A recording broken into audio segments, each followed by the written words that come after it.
말씀은 아주 간단합니다. 그렇지만 복음 전체를 한마디로 표현한 것 같아서 우리에게 큰 은혜를 주실 것입니다. 본문 말씀 아주 한 센텐스입니다. 그렇지만 이 말씀이 오늘 핵심이 될 것입니다. 다 같이 한번 크게 3번 하겠습니다. 한 번이 아니라. 내가 그럴 때에는 내가 예수님이신 것 아시죠? 네. 시작. 내가 세상을 이겨노라. 시작. 내가 세상을 이겨노라. 시작. 내가 세상을 이겨노라.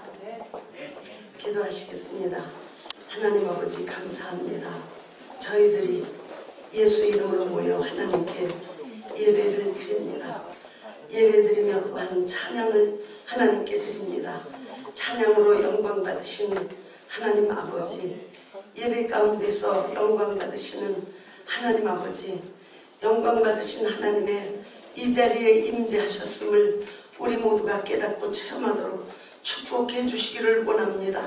하나님 아버지, 오늘 이 시간에 요한복음 말씀을 함께 나눕니다. 하나님 아버지, 정말로 사도 요한의 영감에 이르러야 되겠다는 몸부림이 있습니다.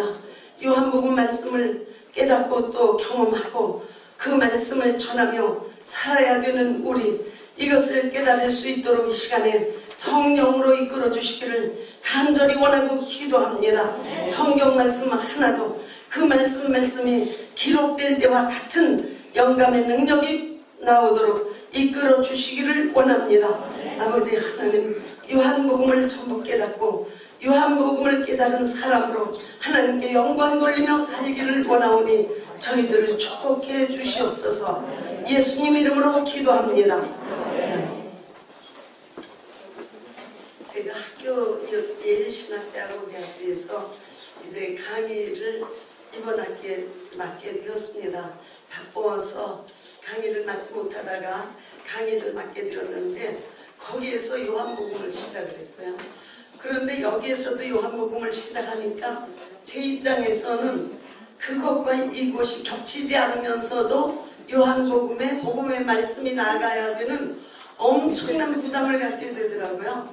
엄청난 부담을 가져서 화요일 날을 위해서 화요일 준비해야 되고 오늘을 위해서 또 준비를 해야 되는데 다른 거를 하려고 그러다가 회개를 했습니다. 같은 게 섞여 나가도 은혜가 되는 것인데 구태여 아주 칼로 무자르듯 할 필요는 없다. 요한복음의 말씀인데 그렇게 생각을 하면서 좀 평안함을 얻었습니다. 우리가 요한복음을 함께 듣고 배우면서 요한복음이 성경 중에서 66권 중에서 가장 핵심이다라고 말씀할 수 있다고 했습니다. 물론 성경 66권은 전부 귀중한 하나님의 계시의 말씀이시요 우리를 살리시고자 하시는 하나님의 뜻이 계시된 말씀이지만은 그러나 그 중에서 우리가 한 복음서만 읽어야 될 시간밖에 없다면 그렇다면 우리는 요한복음을 읽고 깨닫는 것이 참으로 중요하지 않는가 생각을 합니다.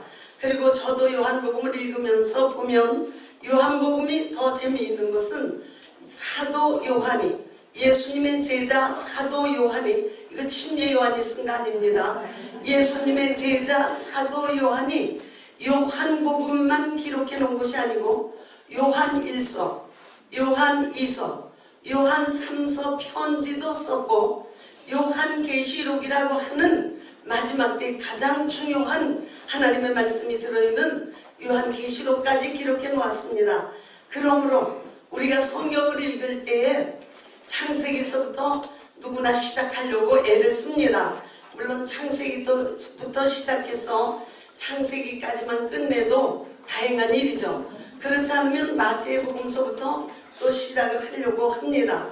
그런데 사실은 요한복음을 읽고 요한 1서, 2서, 3서를 읽고 계시록까지 읽는다고 하면 하나님의 뜻이 어떤 주제를 줄기로 관통하는 그러한 깨달음을 가질 수가 있기 때문에 참으로 유익합니다. 이번 기회에 요한복음을 읽으시고 요한 1서, 2서, 3서를 읽으시고 가능하시다면 요한계시록까지 읽는 축복의 기회를 가지셨으면 좋겠습니다. 오늘은 요한복음을 우리가 이제 함께 읽어야 하는 입장에서 요한복음을 기록한 사도 요한의 독특한 하나님 복음을, 예수 그리스도를 표현하는 단어들이 나와 있습니다. 우리가 이 단어를 이해하지 못한다고 하면 이렇게 귀한 요한복음을 확실하게 이해하고 깨닫기는 어렵습니다. 그래서 요한이 사용한 단어, 우리 학생들에게도 말해 주었지만 오늘은 조금 더 깊이 있게 요한이 말한 그 복음, 요한복음을 쓴 요한이 가지고 있는 놀라운 특징, 예수 그리스도를 나타냈지만은 실제로 요한복음은 하나님의 뜻을 말하고 있는, 하나님의 의도를 말하고 있는 요한의 신학이다 라고 말할 수 있는 그 이유를 좀 한번 같이 보도록 하겠습니다. 우리가 요한복음을 기록한 사도 요한의 영역에 이르고 그 영성에 같이 이를 수 있다면 참으로 좋겠습니다. 확실히 이 사도 요한은 영역이 있어요. 왜냐하면 첫 번째, 문체가 아주 단순합니다. 그러니까 요한복음을 우리가 막연히 읽으면 어려운 것 같지만은 실제로는 요한은 문체가 단순해서 같은 단어를 반복해서 사용합니다. 그러므로 우리가 헬라어를 모르는 사람이라 할지라도 그 조그만 요 문체 하나를 가지고도 많은 것을 배우고 깨달을 수가 있습니다. 우리 지난 시간까지 오늘 본문은 하고 요한복음 1장 1절을 우리 함께 공부했습니다. 그리고 우리가 큰 소리를 내서 읽었습니다. 오늘 한번 다시 읽어보시는데 제가 부르지 않아도 가능할까요? 제가 한번 할게요. 엔 아르케 엔 홀로고스 카이 홀로고스 엔 프로스톤 데온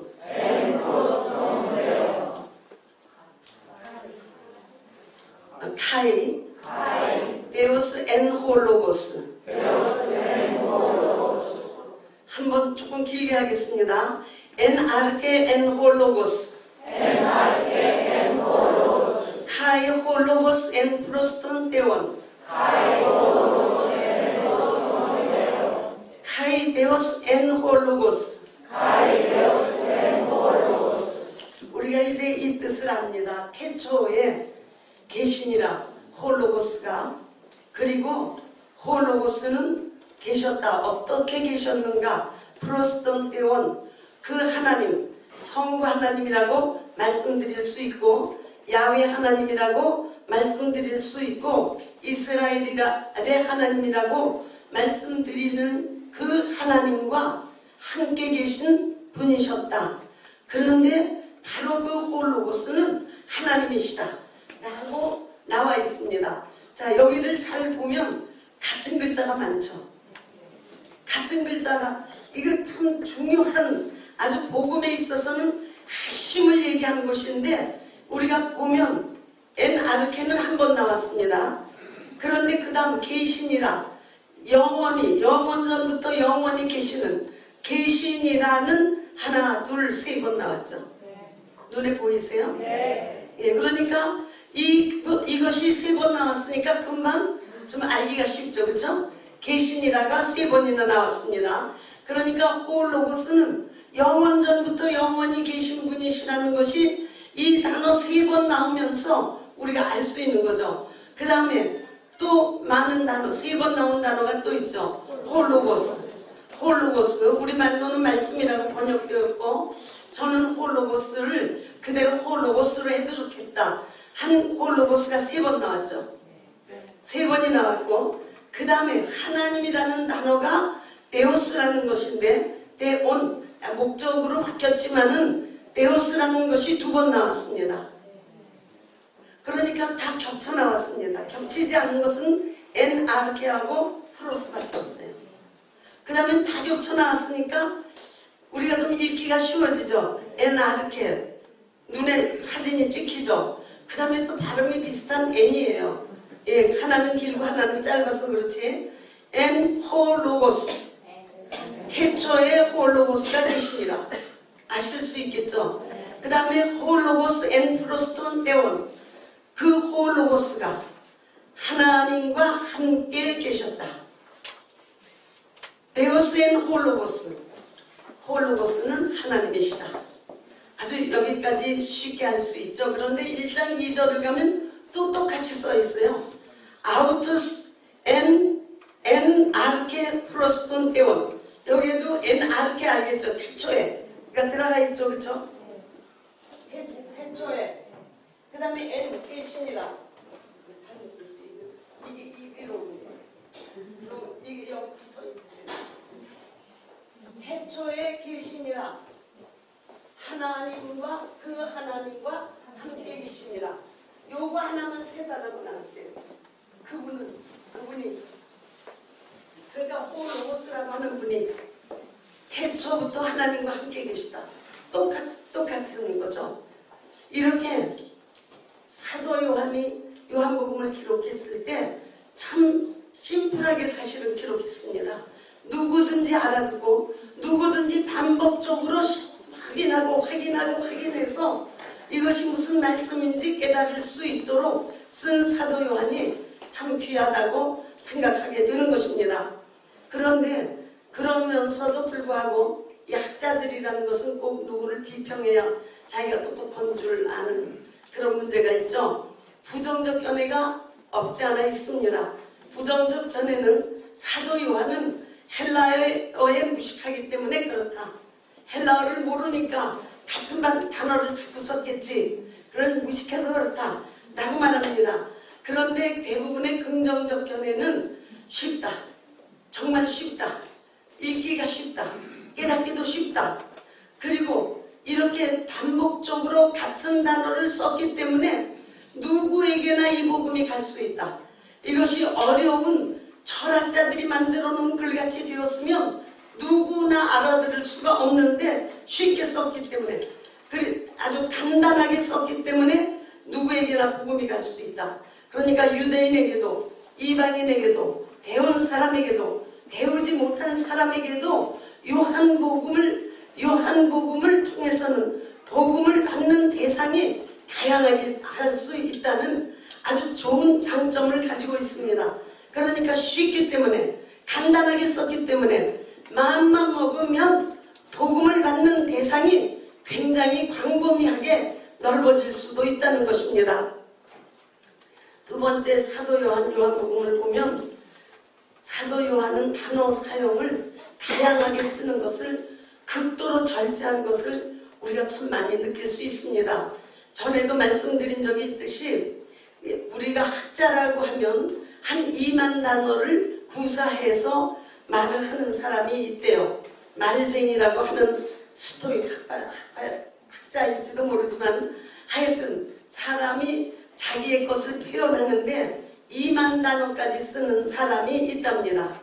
그런데 일반 사람들은 900단어 내지 1000단어만 가지고도 모든 삶을 살아가기에 부족함이 없도록 표현할 수 있다는 것입니다.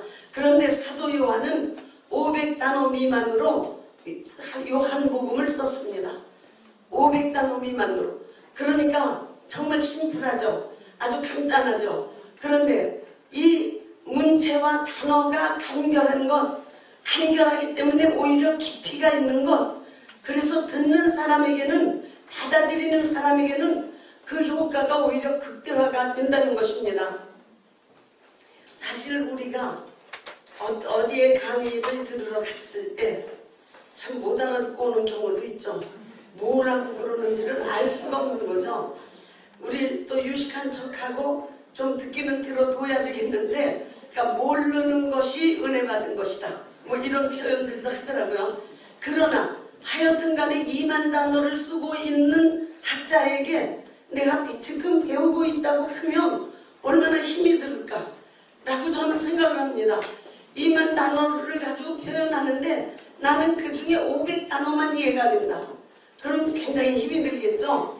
우리가 일반 사람들이 이 단어를 사용할 때 2,000 단어 정도를 사용해서 모든 말을 주고받는다면 사도 요한의 500단어는 정말 줄이고 줄여서 정말로 중요하게 단어를 써서 복음을 전했다고 알 수 있습니다. 그 명강이라는 얘기가 있죠. 명강이 그 전에 이화대학교 교수였던 지금도 살아계시던데 그분이 명강이라고 해서 한 클래스에 3,000명이 모여들어서 아주 대단히 그 인기가 있었습니다. 그런 명강이. 그다음에 또 저희 집안에 학자가 한 분 있는데 대단한 명강이라고 그래요. 아주 누구든지 가서 들으면 전부 다들 깨달은 것처럼 된대요. 근데 나와서 몰라서 그렇지 하여튼 명강이라고 그래요. 그래서 물어봤어요. 어떻게 해야 명강이가 되느냐? 그랬더니 누구든지 알아들을 수 있게 쉽게 해야 된다는 거예요. 누구든지 알아들을 수 있게. 그리고 간결하게 표시해야 되는 것. 그래서 배우는 자에게로 전달이 다 되었을 때 그것을 명강이라고 한다는 것입니다. 그러니까 명강이라고 하는 것은 2만 단어를 쓰는 학자에게 있는 것이 아니고 사도 요한처럼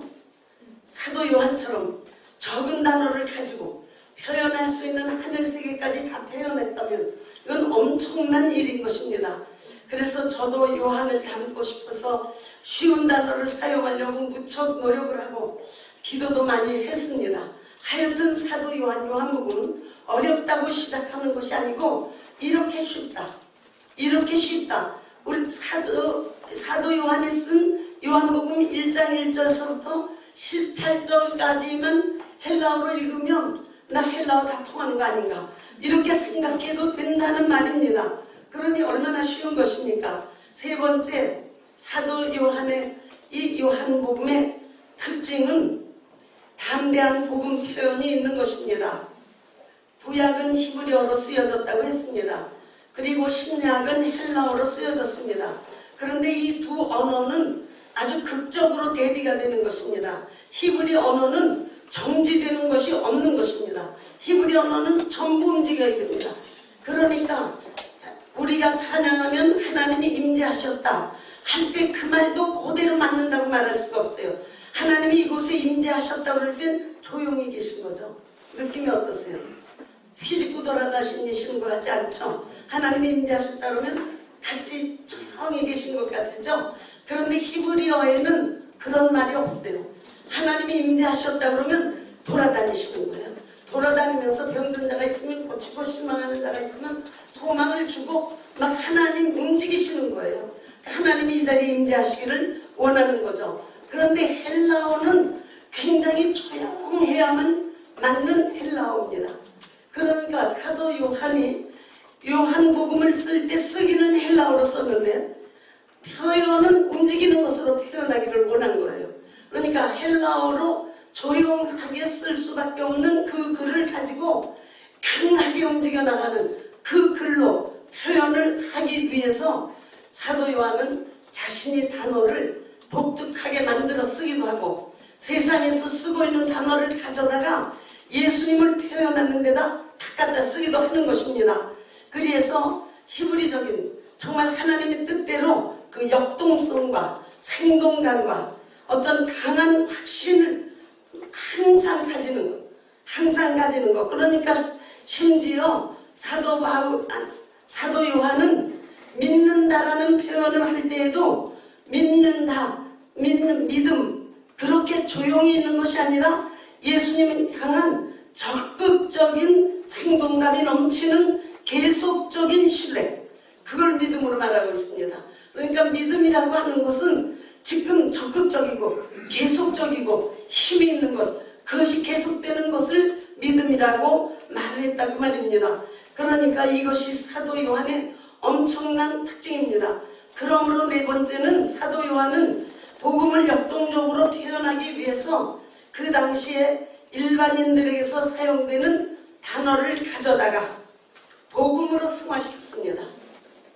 이것을 모르면 우리가 성경을 읽다가 잘못 읽거나 걸려버리고 마는 것입니다. 그 당시에 일반인들이 사용하고 있는 용어 중에서 그 용어를 가져다가 그것을 복음으로 만들어 버렸어요. 복음으로 만들어 승화시킨 역할을 했습니다.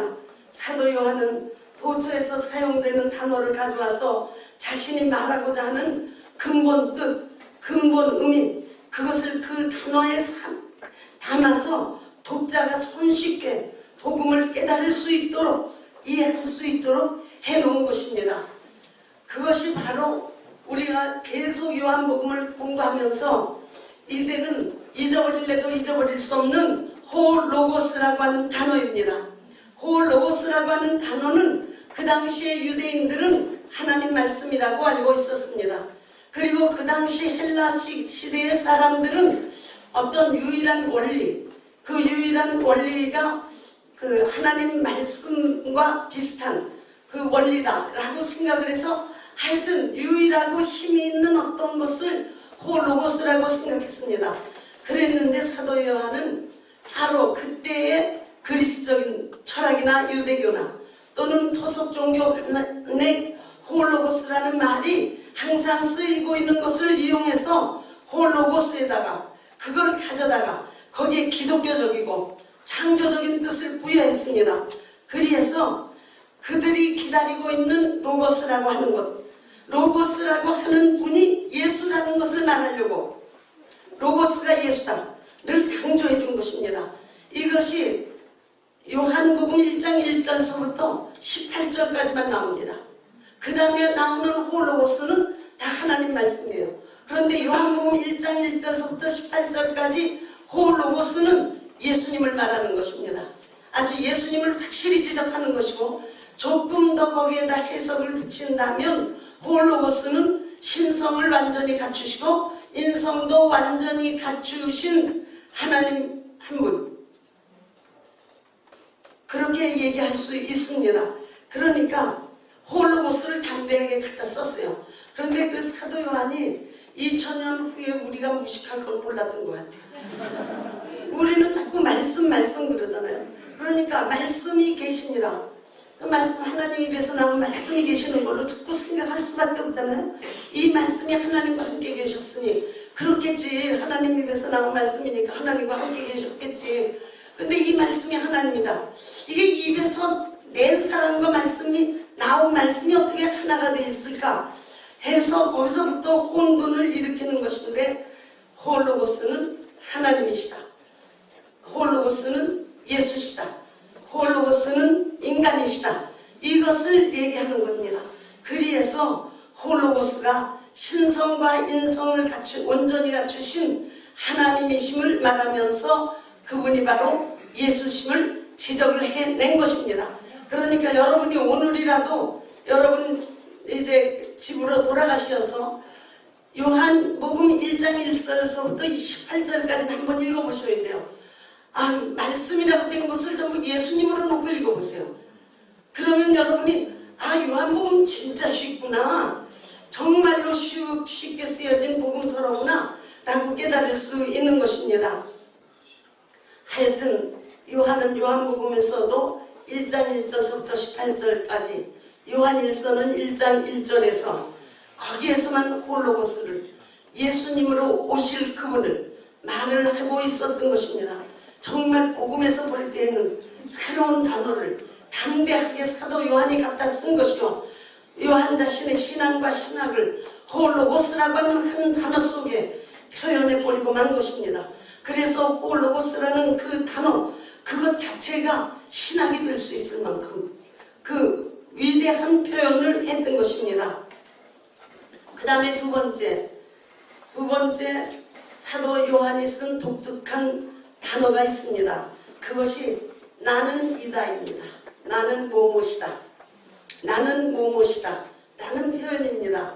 그거를 헬라어로는 에고 에임입니다. 읽으실 수 있겠죠? 에고 에이미, 에고 에이미. 이거는 예수님 믿는 사람이라면 좀 알고 계시면 좋을 거예요. 예수님께서 에고 에이미 하고 시작하신 말씀이 요한복음에는 7번 나옵니다. 요한복음에만 7번이 나오는 것입니다. 그것이 예수님은 자신이 사람으로 와서 사람으로 계시지만은 사실은 자신이 전능하신 하나님이심을 또한 드러내고 싶으실 때 에고 에이미를 쓰셨다고 요한은 그렇게 표현했습니다.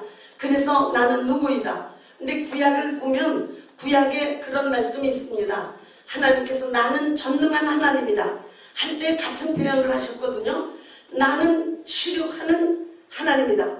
그때에도 이 헬라어로 바꿔놓으면 에고 에이미라고 말하고 있거든요. 나는 너희의 주님이다 할 때에도 똑같이 표현했습니다.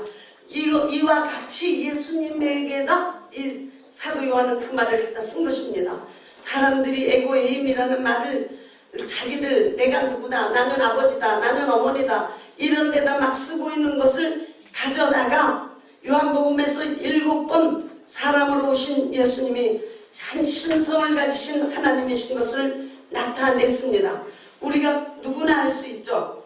요한복음 6장 35절에는 예수께서 가라사대 내가 곧 생명의 떡이니, 헬라어로 보면 에고 에이미 호 아르토스 테스조에스, 즉 호 에고 에이미 나는 이다. 무엇이냐고? 생명의 떡이다. 그래서 육체를 뜯어먹으라는 말이 아닌 것을 금방 알아듣도록, 생명의 떡이라는 것을 알아듣도록 나는 생명의 떡이다. 예수님의 이것은 하나의 선포라고 보면 됩니다. 어떤 설득의 말씀이 아니고 나는 누구이다 선포를 하시는 것입니다.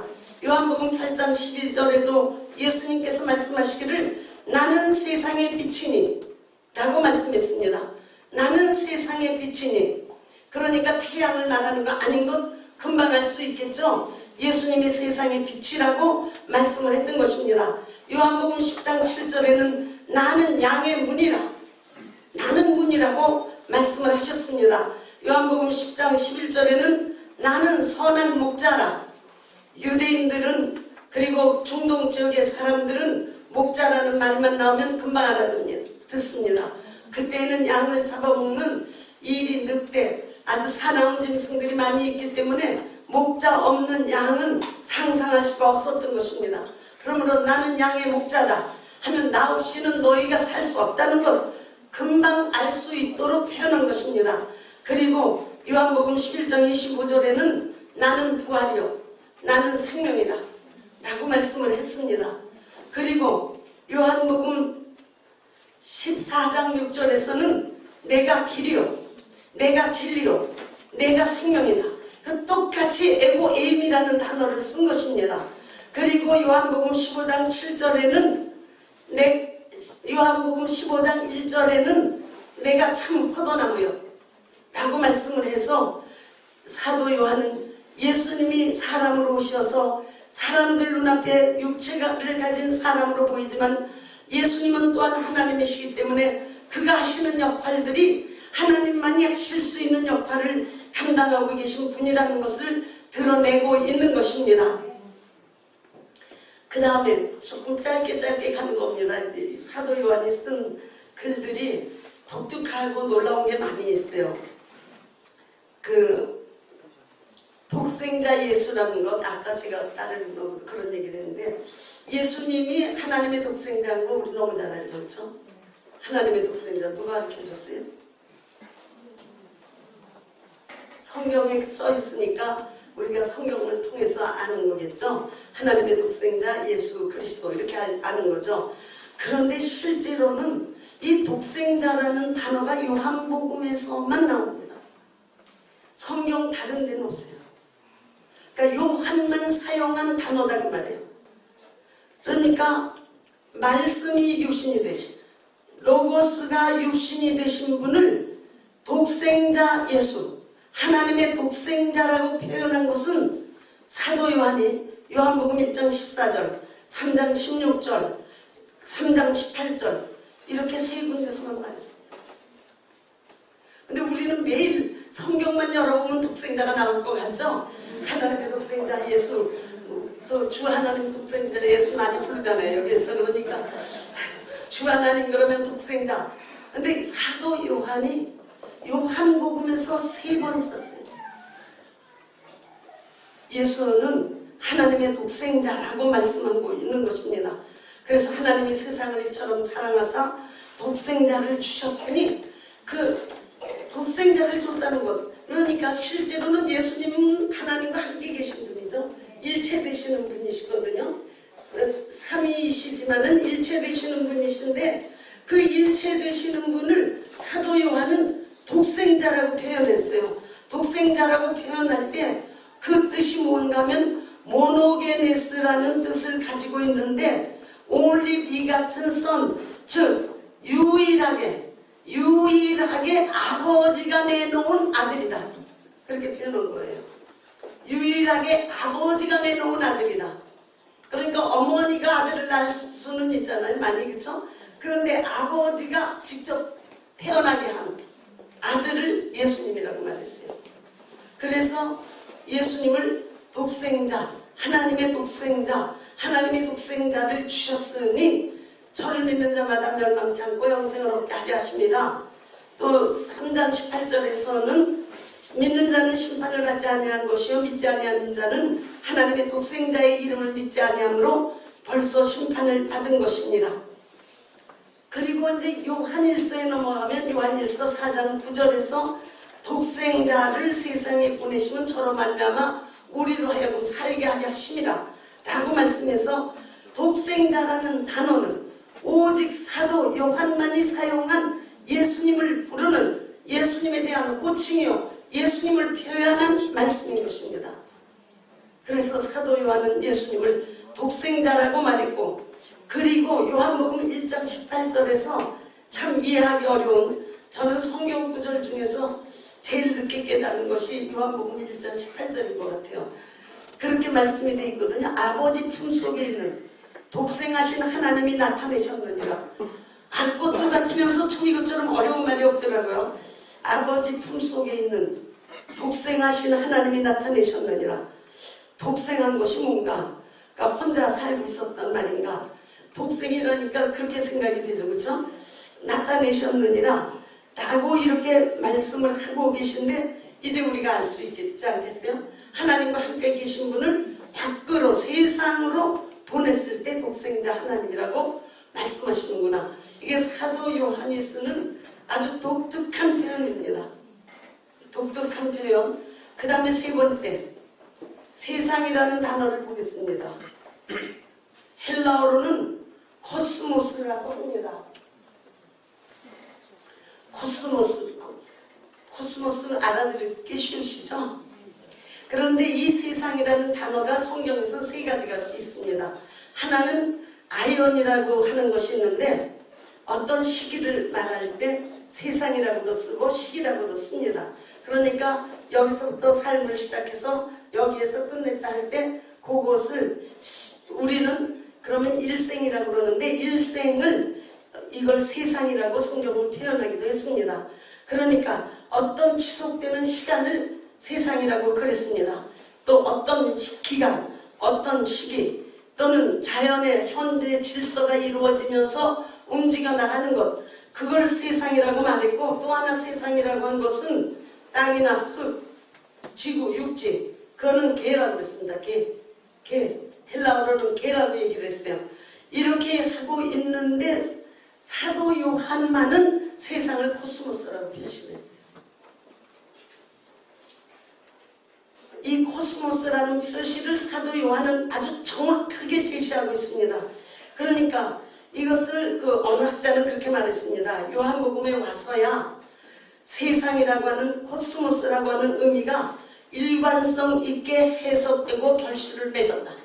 이렇게 말할 정도로 요한복음에서 사도 요한은 이 세상을 확실하게 표현해주고 있는 것입니다.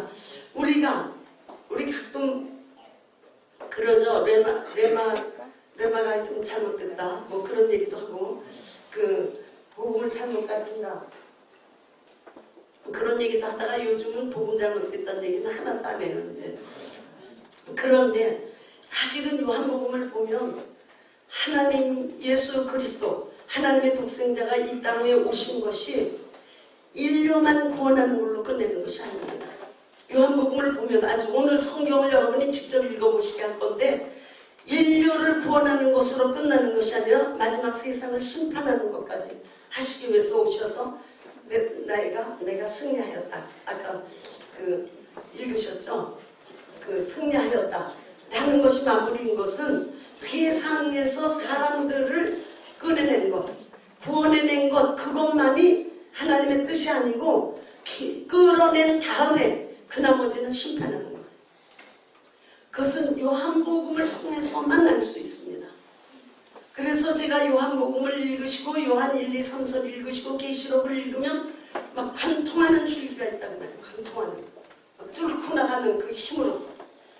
그런데 하여튼 이 요한복음에서는 세상이라는 것을 표시할 때 하나님의 드라마가 진행되는 무대라고 말하고 있습니다.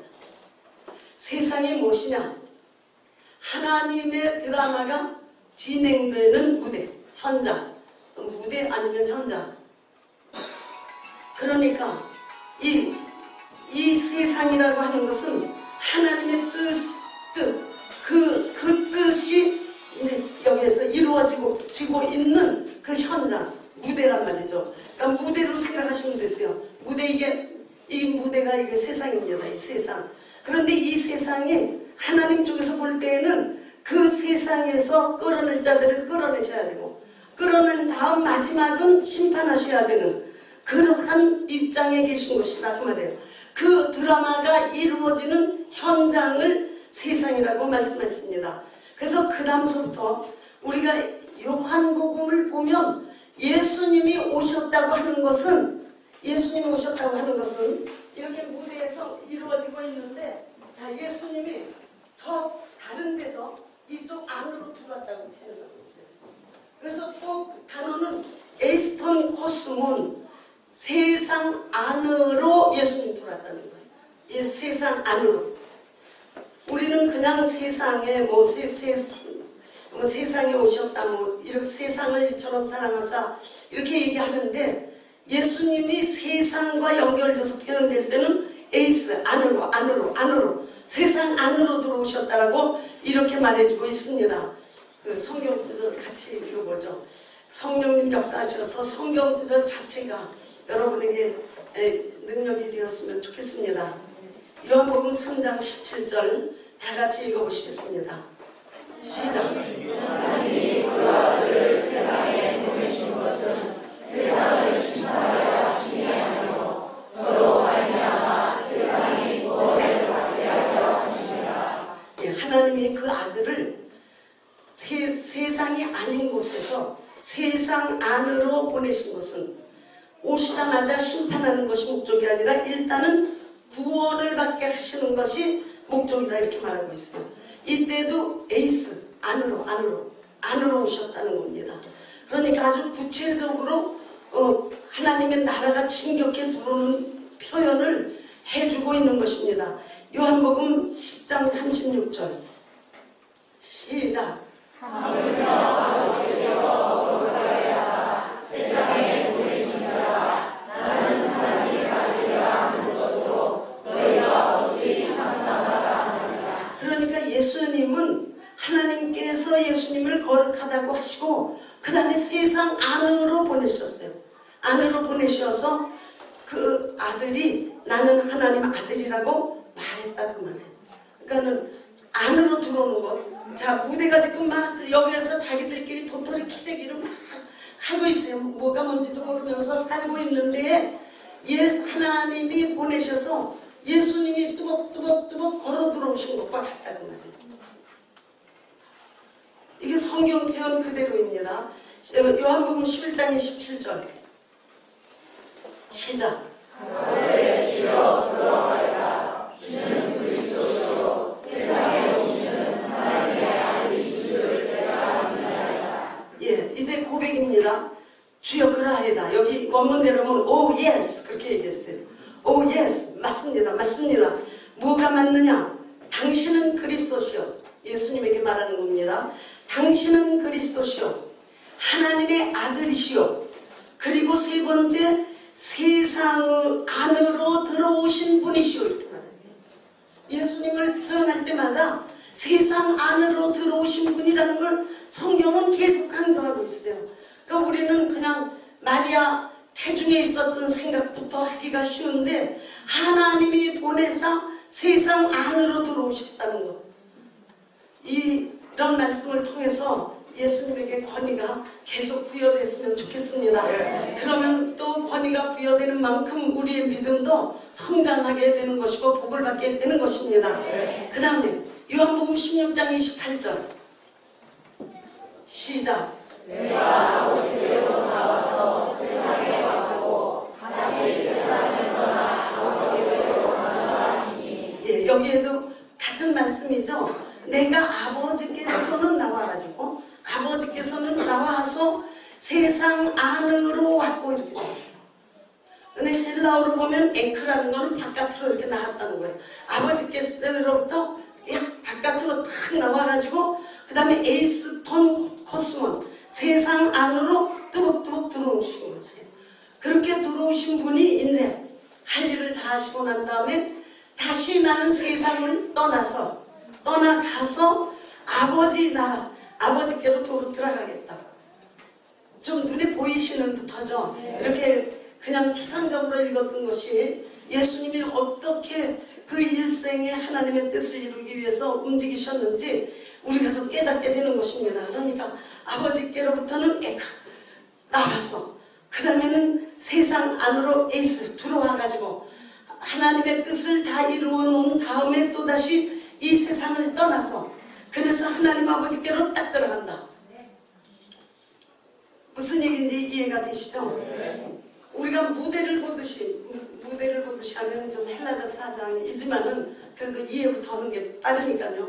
무대를 보듯이 생각하면 하나님께로부터 나와서 세상으로 들어오신 그분이 이 땅 위에서 하나님의 뜻이 이루어지기를 위한 삶을 사시고 나는 다시 이 세상을 나간다. 이제 이 세상을 나가서 아버지께로 들어가겠다 라고 말씀해 주시는 것입니다. 이해가 되시죠? 성경 말씀이 요한복음 17장 18절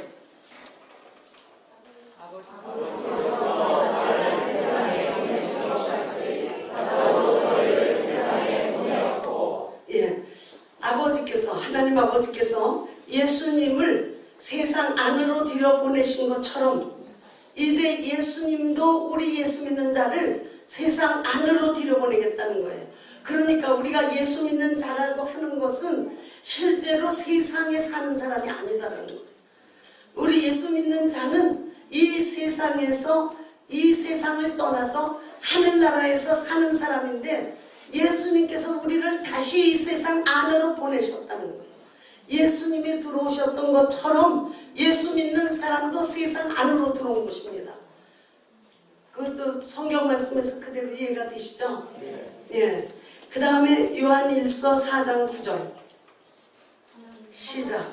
하나님의 사랑이 우리에게 이렇게 나타난다 하였으니 하나님이 자기의 독생자를 세상에 보내신 것은 저로 말미암아 우리를 살리려 하심이라. 하나님의 독생자를 이 세상 안으로 들여보내신 것입니다. 안으로 들여보내신 것은 바로 그 독생자로 말미암아 우리를 살려내시기 위함이다. 그래서 예수님이 오신 건 전부 똑같은 표현이에요. 요한복음 8장 23절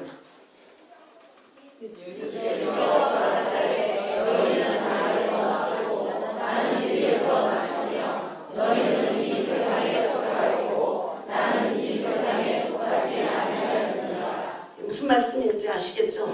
그러니까 이게 이원론이라고 또 어떤 사람들은 사도 요한이 약간 영지주의적인 영향을 받아서 빛과 어두움을 가르고 이렇게 위와 아래를 가른다 이원론이다 그러는데 성경이에요. 성경이니까 그런 이상한 얘기는 그만두고 이원론이든 무슨 논이든 제껴놓고 예수께서 말씀하시기를 너희는 아래에서 났고 나는 위에서 났으니 너희는 이 세상에 속해 있고 나는 이 세상에 속하지 않았다. 그러니까 예수님은 이 세상에 속하지 않는 자라는 거예요. 그래서 말씀드리는 것 같기도 한데 거듭난다는 단어를 또 사도 요한만이 독특하게 쓰거든요. 사람이 물과 성령으로 거듭나지 않으면 하나님 나라를 볼 수 없느니라 라고 할 때 거듭난다는 뜻을 바울도 썼어요. 근데 바울은 거듭난다는 뜻을 무엇으로 썼냐면 갱생시키다. 그러니까 좀 바꾼다. 사람이 못된 인간을 좋은 인간이라고 바꿔놓는다 라는 뜻에서 거듭난다를 썼지만 사도 요한은 거듭난다는 것은 사람을 바꿔놓는다가 아니라 네가 하나님으로부터 태어난다. 그러니까 아버지는 하나님이시다. 아주 하나님으로부터 태어난다. 그래서 이 거듭난다는 얘기가 있는 거거든요. 그러니까 우리가 거듭났으면 하나님께로부터 태어났단 말이에요. 하나님께로 태어나서 하나님의 자녀이는 거예요. 근데 예수님이 너희를 세상 안으로 보냈다. 부탁한 게 있으실 거 아니에요. 세상 안으로 보냈다. 우리 신분이 뭔지 아시겠죠? 제가 그때 연평도 사건이라는 북한에서 대포 쏜 사건, 그때가 벌써 한 2년 지난, 제가 미국에 있었습니다. 그때 미국에 있었는데 텔레비전을 틀었더니 뭐 영어로 막 떠들고 막 흥분을 해서 소리를 아나운서가 지르는데 보니까 한국에 무슨 전쟁이 난 얘기 같더라고요. 그래서 들으니까 한국에 연평도 쪽에 북한에서 포를 떠들였는데 북한 쪽에 핵무기가 있을지도 모른다는 거예요. 그러니까 이게 시작이고 진짜는 핵무기를 터뜨리지 않겠느냐. 그러니까 그 한국에 있는 미국 사람들 어떡하나. 그게 이제 그 엉터리 방송 누구인지 모르지만 하여튼 막 한국에 있는 미국 사람 어떡하나. 그러니까 국가에 건의를 해서 비행기를 빨리 보내서 미국 시민권 가진 사람은 다 미국으로 데려오자는 거예요. 그때 보고 나는 한국 들어가지 말아야 되겠네. 미국 시민권도 없는데 들어가면 그렇게 말하는 것처럼, 즉 한국에 문제가 생겼을 때 미국에서는 미국 사람만은 가서 데려오려는 거예요. 사실은 6.25 때도 그랬습니다. 6.25 전쟁이 일어나고 이제 우리 대한민국이 막 뒤로 밀려서 막 져서 저쪽 남쪽으로만 밀려갔을 때 미국 사람을 데려가기 위해서 비행기가 여러 대였어요. 그래서 미국 사람인 것이 증명된 사람은 전부 비행기 태워서 데려갔어요. 그러니까 우리가 지금 우리가 아래에 속해 있으면 아래에서 심판받을 때 같이 가는 거예요. 근데 우리가 하나님께로부터 거듭났으면, 하나님께로부터 태어났으면 언제든지 세상 심판받기 전에 우리를 데려가시는 거예요. 그래서 이 말씀이 이렇게 중요한 것입니다. 너희는 아래에서 났고 나는 위에서 났으며 너희는 이 세상에 속하였고 나는 이 세상에 속하지 아니하였느냐. 그러니까 거듭나서 이 세상에 속하지 않은 사람이 되어서 이 세상을 일터로 와 있어야 된다고 요한은 말하고 있는 것입니다. 이와 같이 홀로고스가 신성과 인성을 갖추신 그분이 육신이 되어 오신 예수님은 사실은 이 세상에 전혀 속하지 않은 분입니다. 예수님은 이 세상에 속한 분이 아닙니다. 사람들은 예수님이 이 세상에 오셔 속한 줄로 알고 예수를 믿는 자마다 착한 일부터 해라 라고 말하고 있지만 물론 당연히 그렇습니다. 그러나 예수님은 이 세상에 속한 이 세상 제도를 고치고 이 세상 제도를 바꿔놓으려고 오신 분이 아니고 우리를 꺼내내 가시려고, 이 세상에서 우리를 꺼내내다가 하늘에서 태어난 자로 만드시려고 이 세상에 오신 분이시다 그 말입니다. 그러므로 예수님은 내 나라는 이 세상에 속한 나라가 아니라고 말하는 것입니다. 우리가 지금 여기에서 하나님의 나라가 임하시고 하나님의 나라가 확장되기를 원한다고 그럴 때 그냥 하나님의 나라가 이 세상에서 많아지나 보다 하는 것이지만 예수님이 말씀하신 그것은 완전히 우리 한 사람 한 사람이 하나님 나라가 되어야 되는 것입니다. 우리 땅 따먹기 해서 이렇게 해가지고 이렇게 손으로 돌려서 이만큼씩 땅을 먹는 게 아니라 우리 사람하고 지금 상대하시는 거예요. 세상 속에 있는 사람을 꺼내내기 위해서, 그래서 우리를 한 사람이라도 더 꺼내내셔서 하늘에서부터 하나님으로부터 태어나게 하시려고 하는 것이다 그 말입니다. 그런데 첫 번째 예수님이 오신 이유는 우리 죄를 위해서 화목제물로 이 세상에 오셨다고 말하고 있습니다. 유대인들이 금방 알아듣는다고 했죠. 세상 죄를 지고 가는 하나님의 어린 양이다. 예수님은 우리 죄를 위한 화목제물이시다. 그래서 그분이 제물이 되기 위해서 이 세상 안으로 걸어 들어오셨다는 것입니다. 그리고 제물이 왜 되시는가? 우리의 주님이 되시기 위해서, 우리의 구세주가 되시기 위해서, 그래서 예수님은 이 세상 안으로 들어오신 것입니다. 예수님은 세상에 생명을 주려고 한다고 말씀하시고 빛을 주려고 빛으로 오셨다라고 말씀합니다. 그러나 성경은 말씀하고 있습니다. 아니, 요한복음이 강조하고 있습니다. 세상은 예수를 알아보지 못한다. 세상은 자기 주인이 와도 자기 백성이 알아보지 못한다고, 빛이 왔어도 어두움이 깨닫지도 못한다라고 말하고 있는 것입니다. 세상은 예수를 알아보지 못한다. 아주 이것이 이 요한복음이 예수님을 말할 때 쓰는 아주 굉장히 강력한 한탄입니다. 그런 분이 이렇게 세상 안으로 오셨는데도 세상은 예수를 알아보지 못한다. 그러니까 결국 필연적인 결과, 이 세상은 심판이 있다는 것입니다. 필연적인 결과로서 예수님이 이 안에까지 들어오셔서 화목제물까지 되시어서 안에 있는 사람을 끌어내셔서 하나님께로부터 태어난 하나님의 자녀를 만드시는데, 그것을 끝까지 알아보지 못하고 거부한다면 마지막 세상은 심판이 있다는 것입니다. 세상은 심판이 있다. 그리고 필연적으로 그러므로 세상을 지배하는 세상 임금도 쫓겨나고 심판받고 불못에 던지운다는 것입니다. 그러니까 사도 요한이 말하고자 하는 것은, 요한복음에서 세상이라고 표현하는 것은 인간들이 살고 있는 곳 정도가 아니라는 것입니다. 거기에는 이 세상을 지배하는 영이 함께 있는 곳이요, 이 세상을 지배하고 있는 영은 이 사람들을 놓지 않으려고 하는 것이요, 자기가 붙들고 있으려고 하는 것. 그래서 세상은 예수님을 알아보지 못한다는 것. 그러나 성경에서 요한복음에서 말합니다. 요한복음 12장 31절.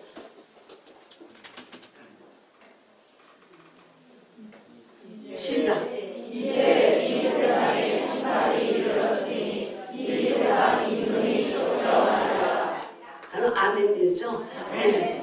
이 세상에 심판이 이르렀으니, 심판은 반드시 있게 되어 있습니다.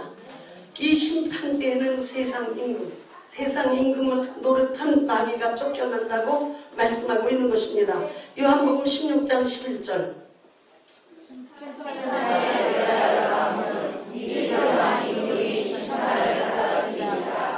이 세상 임금이 심판을 받았다.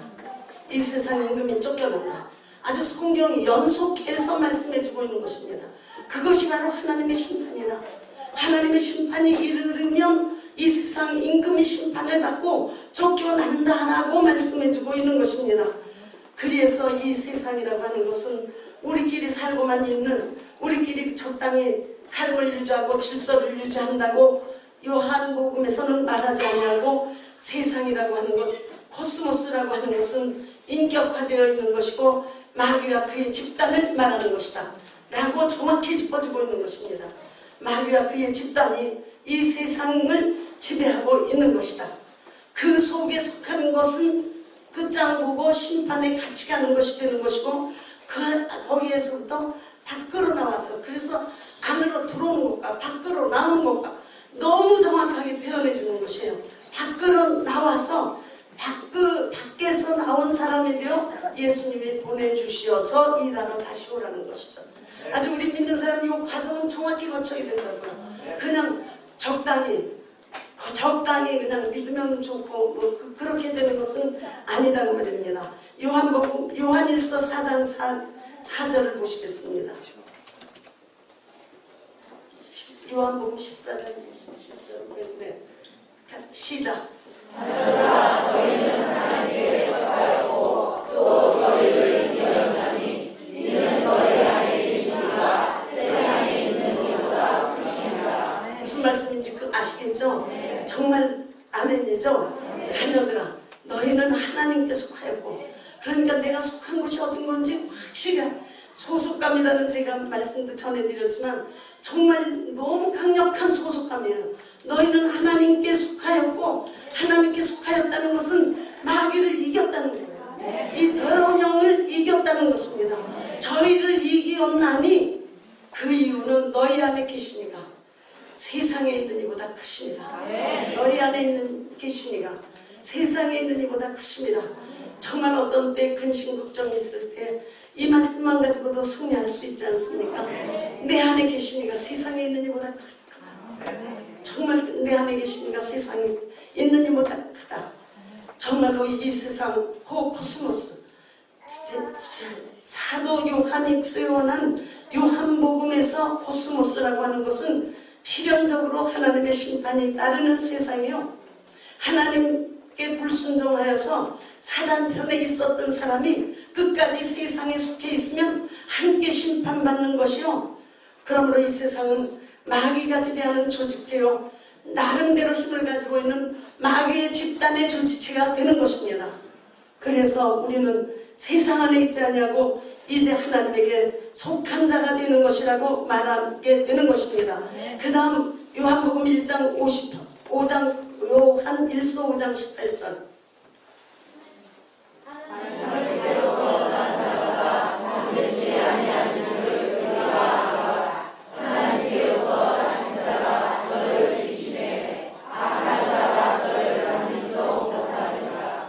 여기 악한 자가 호포르네로스인데요, 이것은 마귀를 말하는 것입니다. 악한 자 그 하나 단수를 말해주고 있으니 그 마귀가 저를 만지지도 못하느니라.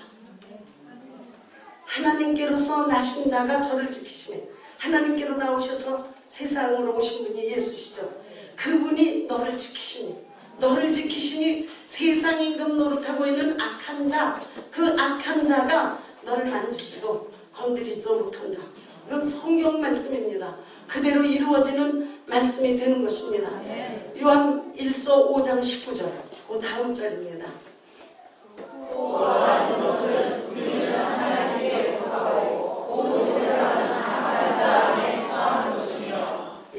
어쩔 수 없이 갈라지는 거죠. 우리는 하나님께 속하고 온 세상은 악한 자 안에 처한 것이며, 그럼으로써 악한 자가 심판받을 때 함께 받게 되는 것이요, 요한복음 16장 33절 마지막에 내가 세상을 이기었노라 말씀하는 것입니다.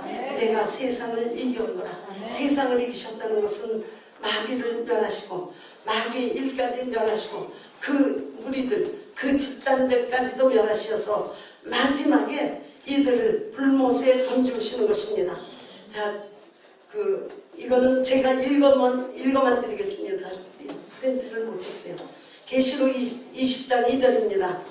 또 내가 보매 천사가 무제견 열쇠와 큰 쇠사슬을 그 손에 가지고 하늘로서 내려와서 용을 잡으니 옛 뱀이요 마귀요 사단이라 잡아 1,000년 동안 결박하여 무저갱에 던져 잠그고 인봉했다. 그러니까 이제 세상 끝에는 마귀, 사단 같은 거죠. 그걸 용이라고도 하고 옛 뱀이라고도 하는 이것을 1000년 동안 묶어놓았다가 잠깐 풀러놓고 마지막 계시록 20장 10절에 저희를 미혹하는 마귀가 불과 유황불에 던지우니 계시록 20장 15절에 누구든지 생명책에 기록되지 못한 자도 불못에 던지우리라. 생명책에 기록되지 못한 것, 예수님에게 속하지 못한 것, 그 사람도 결국은 불못에 던지우리라. 이것이 요한이 말하고 있는 코스모스, 세상이라고 하는 것입니다. 우리가 세상 삶을 우리끼리 적당히 살아가는 삶으로 알고 있지만 하나님의 뜻은 이 세상에 속해 있는 사람을 건져내시는, 바깥으로 끌어내시기를 원하시는 것이고, 하나님으로부터 다시 태어나서 그 다음에 세상에 들어와서 하나님의 뜻을 함께 이루어가기를 원하고 계시는 것이요, 이것을 깨닫지 못한 자는 결국 세상에 속한 자가 되는 것이요, 악한 자에게 속한 자가 되어서 악한 자가 가는 길을 함께 가게 되어 마지막이 저주요 불못이라고 말씀하고 있는 것입니다. 바로 이 말씀 속에서 우리의 전도가 있기를 바랍니다. 기도하시겠습니다. 예수님께서 내가 승리했다고 말씀하십니다. 내가 세상을 이겼노라. 내가 세상을 이겼노라. 세상을 이기신 예수님이 내 안에 계심을 감사합니다.